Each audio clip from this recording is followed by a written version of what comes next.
yang sangat berharga dalam kehidupan beliau gitu. Jadi nggak cuman kami, tapi ibu juga begitu. Bagaimana bukan berusaha menyembunyikan ya, tapi kita ingin positif kepada orang lainnya, nggak Bu? Ibu kesel sama suami, kenanya sama anak. Pernah nggak? Sebelnya sama orang, anak yang dimarahin.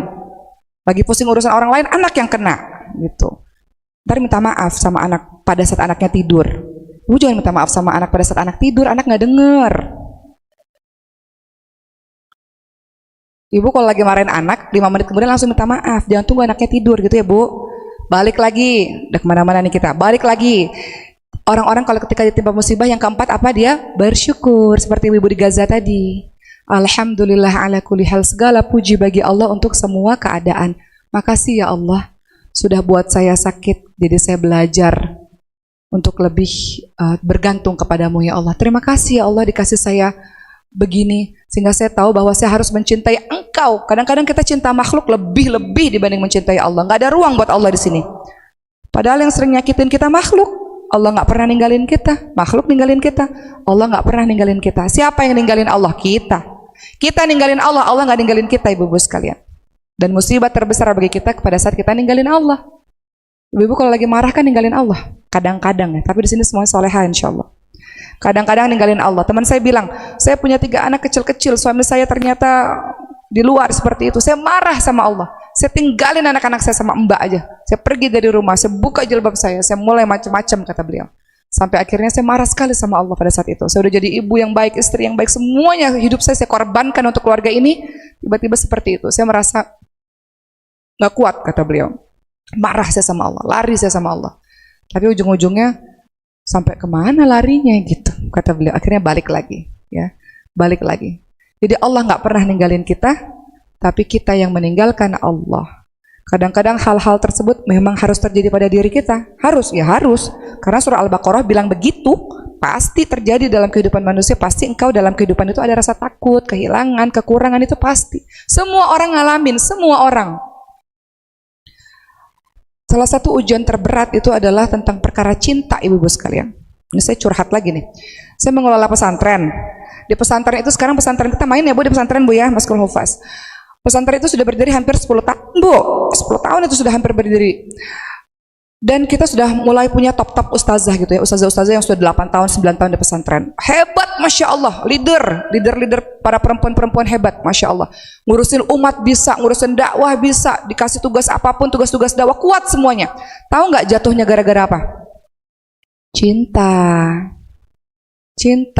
Sedahsyat itu akhirnya jadi lemah. Yang tadinya kuat, tegar, hebat, ngurusin dakwah semuanya kuat gitu. Tapi giliran kena hatinya seperti orang yang berbeda. Saya ceritakan ini karena ini mungkin terjadi dalam kehidupan kita juga, ibu-ibu semua. Kita kuat, tapi ketika perkara itu disentuh, kita jadi orang yang berbeda. Nah, ustazah senior ini tiba-tiba kinerja selama bertahun-tahun itu sangat bagus, sangat baik, teladan, Masya Allah. Tapi ketika kena urusan cinta, tiba-tiba berbeda orang. Tiba-tiba jadi nggak benar, nggak amanah, dan sebagainya. Maka ketika ditanya, ternyata iya. Ya, patah hati lah istilahnya, tidak jadi menikah, dan sebagainya. Akhirnya berobat. Ketika berobat, karena suka getar gitu ya, badannya getar, hatinya, jantungnya berdebar-debar, berobat ke dokter, kemudian dokter bilang harus ke psikiater. Kata beliau apa? Sedih banget ya, maksudnya ngantri gitu. Perasaan sedihku adalah ketika aku ngantri, lihat orang-orang dengan segala macam penyakit kejiwaannya, aku yang masih muda ini juga harus ngantri untuk datang ke dokter jiwa, kata beliau. Gitu. Sedih banget ya gitu. Tapi itulah periode kehidupan manusia gitu. Kadang-kadang kalau kita memang butuh ahlinya ya datang dan minum obat, nggak ada masalah. Penyakit-penyakit kejiwaan memang betul kita harus dekat sama Allah dan sebagainya, tapi serahkan kepada ahlinya. Kalau memang sudah menyentuh kepada fisik ya berobat, ya minum obat gitu. Dalam rangka kita mau sembuh. Dan itu nggak terjadi hanya pada satu orang. Ini orang hebat banget loh, yang sudah hafiz Quran 30 juz, yang udah paham agama luar biasa, yang udah memberikan ceramah di mana-mana. Ustazah senior kami di pesantren, beberapa, bukan cuma satu orang, beberapa. Pada akhirnya harus jatuh karena urusan seperti itu. Tapi bisa sembuh nggak? Bisa, insya Allah bisa. Selama masih ada semangat, selama engkau memandang dirimu saya berharga, saya bernilai, umat membutuhkan saya, nggak ada orang yang bisa nyakitin saya, nggak bisa. Saya sayang sama diri saya sendiri. Saya sayang, saya cinta sama diri saya sendiri. Saya sangat berharga, saya patut disayangi, saya patut dicintai karena saya baik sama semua orang misalnya. Katakan kata-kata baik untuk dirimu sendiri sehingga engkau bangkit, nggak sedih berlama-lama. Gitu teman-teman sekalian. Itu muqaddimah, masih muqaddimah aja, ini udah mau kelar muqaddimah lagi. Oke. Sekarang saya mau bahas tentang ibu rumah tangga dan dilematisnya kalau dia juga berkarir. Ibu rumah tangga tuh luar biasa loh Bu. Tapi ibu rumah tangga juga mesti cerdas, nggak boleh bergantung penuh pada makhluk, betul nggak Bu? Cerita lagi, ini hari ini judulnya cerita-cerita nih. Cerita lagi, saya lagi ceramah di satu masjid ibu-ibu semua di kota Medan, ingat banget. Dan cerita ini terus saya berulang-ulang saya sampaikan pada jemaah. Biasanya beliau itu pada akhirnya ada sesi curhat. Beliau cerita, saya punya suami dan suami saya sangat memanjakan saya, sangat mencintai saya. Dan 3 anak yang kecil-kecil, hidup saya sempurna, bahagia. Ingat Bu, setelah bahagia-bahagia siap-siap, ntar lagi nangis. Nih bagi ibu yang lagi happy-happy nih, jangan jumawa, oh happy, tenang, aku nggak punya masalah, hidupku flat, ntar, sabar, ntar lagi, sampai keplos, ntar lagi. Ibu yang lagi sedih, tenang, ntar lagi naik lagi, happy lagi insya Allah. Setelah hujan badai ada pelangi, insya Allah. Nah kata si ibu yang di kota Medan ini, tiba-tiba suaminya meninggal mendadak. Hiduplah dengan harta warisan, lama-lama harta warisannya habis, terus sekarang bingung. Gimana cara saya ngedupin anak-anak?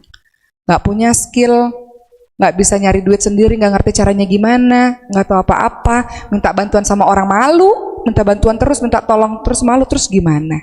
Dari situ saya teringat kata-kata ayah saya waktu saya kecil. Kami perempuan Bu, bertiga, kakak beradik. Ayah saya pernah bilang waktu kami kecil, saat itu saya nggak paham kata-kata ayah saya. Sekarang saya selalu bilang kata ayah saya kepada banyak orang. Dan sebagian orang nggak setuju, nggak ada masalah. Tapi ini yang kami lakukan. Ayah saya mengatakan, Oki, adik-adiknya, ya Cindy, Ricis gitu ya. Ayah saya bilang, perempuan-perempuan itu harus berdaya. Maksudnya apa, Pak? Perempuan itu dalam Islam tuh Masya Allah. Ketika engkau punya suami, ketika engkau punya ayah, engkau dilindungi dan dinafkahi. Ketika belum menikah, dilindungi, dinafkahi oleh ayah. Ketika sudah menikah, dinafkahi, dilindungi oleh suami. Tapi apakah ayah dan suami selalu ada? Bisa aja di antara waktu-waktu itu sakit. Bisa aja di antara waktu-waktu itu meninggal dunia. Bisa jadi di antara waktu-waktu itu pergi. Terus engkau mau gimana? Kalau engkau menggantungkan hidupmu sepenuhnya, 100% tanpa menjadi perempuan-perempuan berdaya. Artinya, memang Islam itu indah sekali mengatur ya, bagaimana perempuan itu bukan tulang punggung. Dia bukan pencari nafkah, dia tulang rusuk. Dia dijaga, dilindungi. Oh, Masya Allah. Saya tinggal di tanah Arab tuh, saya kadang-kadang hasad juga ya Bu, iri nih, irinya ada nih. Perempuan-perempuan Arab tuh diratuin Bu, ratu banget. Di rumah yang belanja suami, yang apa-apa suami. Ya, enak banget ya perempuan-perempuan Arab ya, perempuan-perempuan Indonesia kayaknya kerja dari kecil gitu. Perempuan Arab Bu, ya Allah, Masya Allah ya. Coba deh Ibu, perempuan Arab tuh duduk manis di rumah. Ya pasti ada plus minus ya Bu ya. Tapi saya hasad, iri, dengki pada saat itu. Enak banget ya perempuan-perempuan Arab. Ya. Itu intermezzo aja, joking. Ibu jangan anggap serius Bu, ntar dipotong lagi ceramah saya salah lagi nih. Saya udah banyak kejadian ceramah saya potong sana, potong sini, potong sana, potong sini. Sampai kemarin ada yang bilang, Oki, selalu semangat ya, happy terus. Saya baik-baik aja Bu. Ibu ngeliat video yang mana lagi? Yang nanya nggak cuma netizen, sampai orang-orang petinggi-petinggi. Pokoknya kami salut Mbok itu kuat banget. Kuat yang mana? Video yang mana yang dilihat? Saya jadi bingung. Yang mana ini gitu? Mereka nggak berani nanya Bu. Cuman kuat ya, kami bangga sama sosok. Kuat yang mana? Video yang mana? Yang mana? Itu berita tidak benar. Kenapa? Yang mana satu gitu ya? Jadi kemana-mana nih ceritanya. Ya intinya ya, jadi ayah saya bilang kepada kami anak-anaknya, ayah bilang perempuan harus berdaya karena kita nggak pernah tahu apa yang terjadi di masa depan. Gimana kalau kejadiannya ibu mengalami itu? Suami tiba-tiba nggak ada, anak tiba-tiba nggak bisa tolong, paman siapa-siapa nggak bisa tolong, gimana hidupnya? Makanya perempuan-perempuan harus berdaya. Bagaimana cara berdaya? Gimana cara berdaya? Perempuan gak ada pilihan lain. Dia harus, tadi saya bilang di awal, perempuan harus kuat, harus sabar, harus happy. Yang bikin happy siapa? Kita sendiri. Ibu berhak bahagia, jadi ibu harus bikin kebahagiaan ibu sendiri. Bukan orang lain bikin ibu bahagia. Enggak, kita yang bikin diri kita bahagia. Gimana cara bikin bahagia? Orang-orang beda-beda. Kalau saya bahagia tuh kalau saya bisa bermanfaat untuk orang lain. Kalau kita tuh bisa bertemu orang lain dan memberikan manfaat pada orang itu kebahagiaan luar biasa. Kita merasa hidup kita berarti. merasa hidup kita dibutuhkan, ya kan? Berkontribusi, lakukan sesuatu. Kata Rasulullah, khairun nas anfa'uhum linnas. Sebaik-baik orang-orang yang bermanfaat untuk orang lain. Berikan hartamu, kah, tenagamu, kah, ilmumu, kah, apapun yang kau bisa untuk bantu agama Allah SWT. Itu buat kebahagiaan. Kebahagiaan yang tinggi, gitu. Nah, ya saya bilang, makanya perempuan-perempuan harus punya skill. Setiap perempuan harus punya skill. Jadi perempuan berdaya itu punya skill. Kalau bisa, alhamdulillah, syukur-syukur punya penghasilan sendiri, alhamdulillah. Istri-istri Rasulullah punya penghasilan sendiri loh ibu-ibu sekalian. Namanya Zainab binti Khuzaimah radhiyallahu anha. Beliau punya penghasilan sendiri, menyamak kulit binatang. Nah, duitnya buat apa? Buat sedekah. Makanya beliau katakan, orang-orang memanggil beliau sebagai Ummul Masakin, ibunya orang-orang miskin. Kenapa? Beliau punya penghasilan sendiri dari skillnya itu, dan uangnya digunakan untuk bersedekah. Orang-orang menggelari beliau adalah ibunya orang-orang miskin. Dan banyak kisah-kisah di zaman dulu bagaimana perempuan-perempuan berdaya. Banyak sekali. Ada namanya Ummu Salim binti Milhan, makeup artis bu, kalau zaman sekarang MUA. Zaman dulu makeup pengantin. Kemudian ada yang namanya Ashifa sebagai beliau manajer pasar, ngurusin pasar, pemimpin untuk masalah perekonomian pasar. Kemudian siapa lagi? Oh banyak, Siti Khadijah pedagang, banyak nama-nama yang luar biasa di bidang mereka masing-masing. Kemudian ada seseorang diceritakan dalam sebuah hadis, diceritakan beliau lagi bekerja untuk mengambil kurma karena ditalak 3 sama suami. Beliau perempuan ini kemudian bekerja ya di perkebunan. Kata Rasulullah, lanjutkan gitu, lanjutkan pekerjaan itu, lanjutkan. Jadi kalau bisa punya penghasilan sendiri, alhamdulillah, engkau sedang membantu perekonomian keluarga. Itu bukan tugasmu, engkau bukan tulang punggung, engkau tulang rusuk, ini jaga dilindungi. Tapi boleh nggak mendapat penghasilan sendiri? Boleh banget. Istrinya Ibnu Mas'ud radhiyallahu anhu namanya Zainab juga. Rasulullah, aku ingin bersedekah, tapi suamiku sendiri miskin, anakku juga perlu. Boleh nggak sedekah sama suami sama anak? Itu namanya sedekah. Kalau sedekah begitu 2 pahala, pahala sedekah dan pahala silaturahmi. Kan yang paling utama kita bantu orang terdekat kita sendiri, ibu-ibu sekalian. Jadi kalau ibu-ibu punya uang, ibu-ibu bantu perekonomian keluarga, namanya sedekah. Boleh tuh sesekali nanya sama suami, mau sedekah dari saya? Misalnya boleh. Sedekah mau nggak sedekah? Ya. Jadi kalau ibu punya penghasilan sendiri itu memberikan kepada keluarga, membantu perekonomian keluarga, namanya sedekah. Sedekah. Kalau suami wajib. An-Nisa 34, ar-rijalu qawwamuna 'ala nisa bima faddalallahu ba'dahum 'ala ba'd wa bima anfaqu min amwalihim. Laki-laki rajul, dia pemimpin, dia punya tugas untuk memberikan kepada istrinya. Itu wajib. Jadi balik lagi, ibu punya skill. Ada yang skillnya bikin-bikin donat kah, apakah, jual itu bu. Ada yang tukang jahit, suka jahit-jahit. Ada yang apa? Ada yang ibu punya ilmu, suka masak, apapun, punya penghasilan sendiri. Kalau yang nggak kerja gimana? Nggak apa-apa, tapi nabung. Jangan habis duitnya. Punya tabungan darurat yang suami nggak tahu. Punya tabungan darurat yang suami nggak tahu. Ya beda-beda rumah tangga ya bu. Kadang-kadang ada rumah tangga yang mengatakan, oh kamu masih punya tabungan, pakai gitu. Tabungan darurat itu untuk menyelamatkan keluarga kita sendiri ya bu. Kalau ada apa-apa, kita bisa tolong keluarga kita gitu. Penting juga tuh kadang-kadang kita punya tabungan darurat yang orang lain nggak tahu gitu. Dalam artian kalau terjadi apa-apa kita bisa pakai tabungan itu. Supaya kalau misalnya suami meninggal kenapa-napa, kita masih bisa muter dengan tabungan itu. Jadi kalau suami saya nggak boleh kerja, nggak apa-apa. Asal ibu punya tabungan, jangan semuanya dihabisin. Tapi kalau yang bisa kerja dari rumah itu bagus, masya Allah, bagus. Suatu ketika Rasulullah SAW beserta para sahabat itu jalan di satu tempat. Kemudian ngelihat ada seorang pemuda memecah batu. Kemudian kata para sahabat, sayang ya, tenaganya nggak digunakan buat perang. Kata Rasulullah, salah. Dia sedang jihad fi sabilillah. Siapa orang-orang yang bekerja untuk memenuhi kehidupannya, dia sedang jihad fi sabilillah. Siapa orang-orang yang bekerja untuk membantu keluarganya, membantu orang tua dan anak-anaknya, dia sedang jihad fi sabilillah. Jadi ibu-ibu yang sedang membantu perekonomian keluarga sedang jihad fi sabilillah, sedang berjuang di jalan Allah Subhanahu wa taala. Dahsyat nih orang-orang begini. Di satu sisi kerja, di satu sisi rumah. Berat loh. Berat nggak bu? Tidak ada masalah dengan orang perempuan-perempuan yang gajinya tinggi di luar daripada suami. Masalah kalau pulang ke rumah dia kemudian bersikap sombong daripada suaminya. Itu masalahnya. Gak ada masalah perempuan tinggi, perempuan hebat di luar, gak ada masalah. Tapi pulang ke rumah, kau adalah seorang istri. Tetap imammu adalah sang suami. Nah, bagaimana dengan yang di rumah? Ini tadi masalah wanita karir nih, menyeimbangkan antara pekerjaan dan rumah tidak mudah. Bagaimana dengan rumah? Jemaah bercerita, stres di rumah. Stres tahu bu di rumah. Ngeliat suami berkembang terus, kita di rumah kok kayaknya di rumah aja. nggak berkembang, nggak berilmu, ngerasa nggak berharga, dapur lagi, nyapu lagi, nyetrika lagi. Kok aku nggak punya kehidupan ya? Gitu. Stres. Seorang teman cerita begini, teman saya Bu, padahal pinter banget. Saya sama beliau tuh di sekolah tuh selalu inilah unggul lah gitu. Aku iri ngeliat kamu katanya, kamu bisa begitu begini. Aku di rumah nggak ngapa-ngapain. Aku ngerasa nggak berharga. Aku ngerasa bodoh. Aku ngerasa nggak bernilai. Sementara suami terus berkembang, aku nggak berkembang. Ibu makanya jangan nggak berkembang. Ibu banyak belajar, banyak baca, biar jadi partner diskusi buat suaminya. Kalau ibunya nggak upgrade, sementara suaminya upgrade, terus semakin jauh. Kan dalam rumah tangga harus sekufu. Ya nggak Bu? Ntar kata suami nggak nyambung ngomong sama kamu. Gitu lagi. Dalam hati kita, ya kan saya di rumah terus. Kamu juga kalau bayar chef berapa? Kamu bayar orang yang ngurusin keuangan berapa? Kamu bayar apa? Bayar apa Bu? Cleaning service aja berapa? Laundry berapa? Itu semuanya aku yang ngerjain, lupa ya. Gitu. Ya Bu.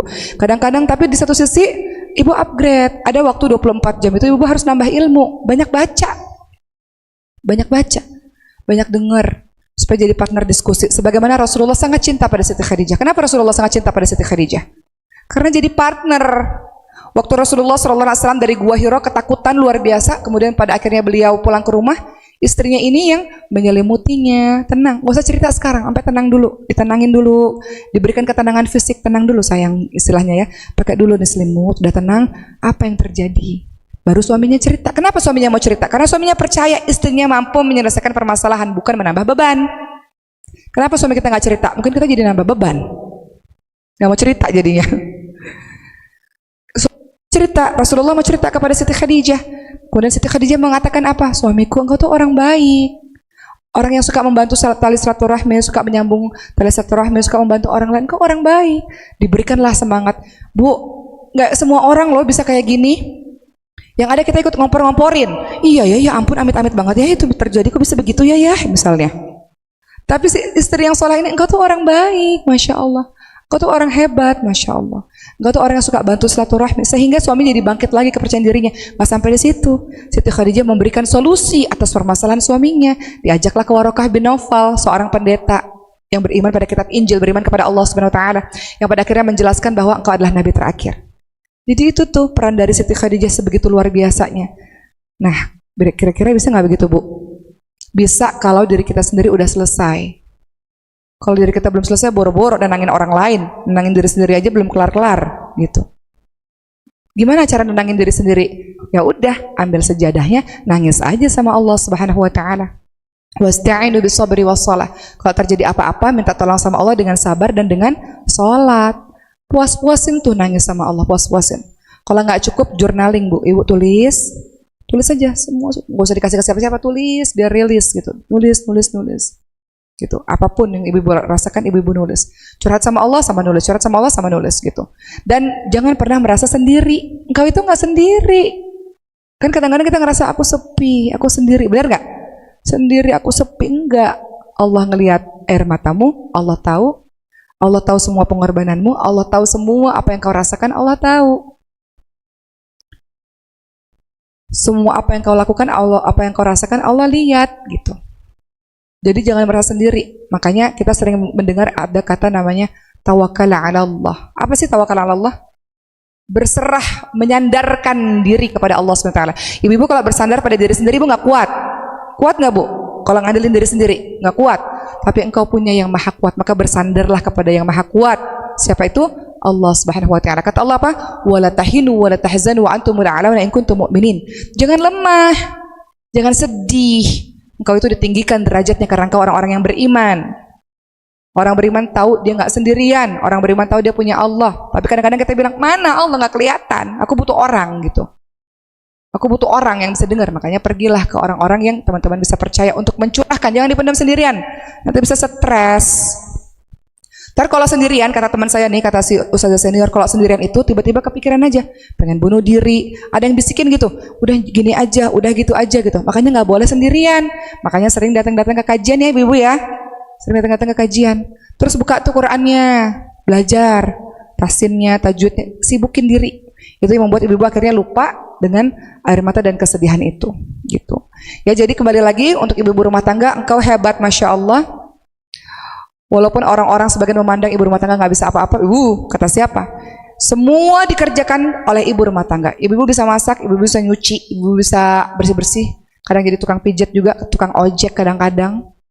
Ya bu, bukan tukang ojek lah ya, grab taksi lah ya, Grab. Nganterin anak sekolah ke sana kemari, Masya Allah.